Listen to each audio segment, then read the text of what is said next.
Boker Tov, nous sommes le 21 juin 2021. C'est l'heure du premier journal d'information en direct de Jérusalem sur Radio Kalita.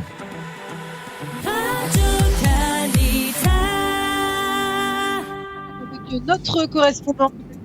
Bonjour Daniel, et on commence ce premier journal d'information avec d'emblée des informations préoccupantes sur un mini-rebond de l'épidémie du Covid-19 en Israël. Et oui, Boker Tov, Ilana, aussi surprenant que cela puisse paraître, l'État d'Israël, premier pays occidental à être sorti de l'épidémie, se retrouve confronté à la propagation du variant indien. Hier, on a recensé 45 cas positifs dans les villes de Modine et de Binyamina. Dans leur immense majorité, il s'agissait d'enfants ou d'adolescents. Mais ce qui inquiète plus particulièrement les autorités sanitaire, c'est l'aéroport Ben Gurion. Une fois de plus, on évoque de graves lacunes à l'arrivée à l'aéroport, des lacunes qui auraient permis à des milliers d'Israéliens de revenir en Israël en provenance de pays considérés comme rouges sans pour autant passer de tests. Le nouveau Premier ministre Naftali Bennett s'est empressé de tirer la sonnette d'alarme hier en Conseil des ministres. Il a décidé de resserrer les règles de quarantaine pour ceux qui rentrent de l'étranger. Il a été décidé également de multiplier le nombre de postes de tests de dépistage à l'aéroport Ben Gurion. À noter que la nuit dernière, par exemple, des passagers de retour au pays se sont plaints d'avoir dû attendre pendant plus d'une heure et demie avant de passer le test. Au ministère de la Santé, on a décidé de recommander la vaccination pour tous les adolescents israéliens de plus de 12 ans. Le ministère recommande également aux personnes en danger de porter le masque dans les endroits fermés. Le Premier ministre israélien Naftali Bennett a présenté hier pour la première fois son approche sur le dossier de la bande de Gaza. Oui, effectivement, il va falloir que les Palestiniens de Gaza s'habituent à une nouvelle approche israélienne à propos de cette région. Notre patience est terminée. Nous allons reprendre l'initiative, a déclaré le Premier ministre lors de la cérémonie à la mémoire des 68 soldats israéliens qui sont tombés au combat durant l'opération Bordure Protectrice à Jérusalem. Et de préciser, celui qui vit à Sderot, Ashkelon et Kfar Aza a le même droit à la protection et à la sécurité que tous les autres citoyens israéliens, dont dixit Naftali Bennett.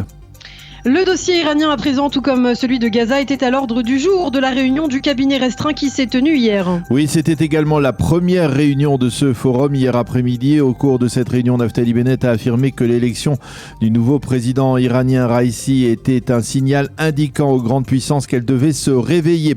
Naftali Bennett a souligné, je le cite, qu'un régime de bourreaux ne doit pas posséder d'armes de destruction massive.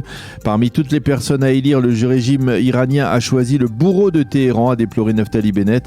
A noter que côté israélien, on suit de très près l'arrêt du fonctionnement de la centrale iranienne de Bushehr, un arrêt dû apparemment à une panne sérieuse, et l'on remarque également que les pourparlers en vue de la signature d'un nouvel accord ont été pour l'instant suspendus. Et puis également dans le cadre de la première réunion du gouvernement et du cabinet restreint, plusieurs décisions importantes, Daniel, ont été prises hier. Oui, d'abord la nomination d'une commission d'enquête sur la catastrophe de Méron, au cours de laquelle, je vous le rappelle, 45 personnes ont trouvé la mort le jour de l'Akba Omer. Les familles endeuillées se sont déclarées satisfaites par cette décision, ce qui n'est pas le cas d'une partie au moins des députés des formations orthodoxes. Ensuite, le gouvernement a également validé la nomination de plusieurs dizaines de diplomates à divers postes comme ambassadeurs et consuls généraux. Et enfin, le gouvernement a validé la prolongation d'une année du mandat du chef d'état-major de Tsahal, le général Aviv Kochavi. Dans le reste de l'actualité, la loi controversée sur la citoyenneté ne sera pas soumise à l'aval de la Knesset. Pas cette semaine, effectivement, Ilana. Motif, le nouveau gouvernement ne dispose pas d'une majorité pour la faire passer, tant qu'un compromis permettant aux membres de la coalition de la soutenir ne sera pas voté. La loi ne sera pas soumise à l'étude des députés. 8 députés de la coalition actuelle menacent de ne pas soutenir ce projet de loi. Et puis pour terminer, pour la première fois depuis l'opération Gardien des Murs, Israël va autoriser aujourd'hui l'exportation de marchandises de Gaza vers l'extérieur. Oui, il s'agit d'une production agricole palestinienne destinée à l'exportation, en particulier en Judée-Samarie, c'est-à-dire dans les territoires palestiniens, mais également vers l'étranger. Cette marchandise transitera par le poste frontière de Kerem Shalom dans le sud de la bande de Gaza. Pour l'instant, il ne sera pas possible pour les Palestiniens de Gaza d'exporter leurs marchandises vers le territoire israélien. C'est la fin de ce premier journal d'information.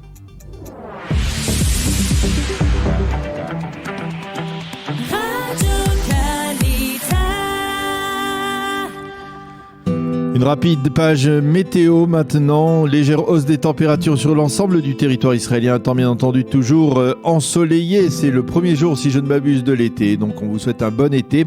Et les températures seront conformes à la moyenne saisonnière. 28 degrés à Jérusalem et à Tel Aviv aujourd'hui et 38 degrés à Eilat.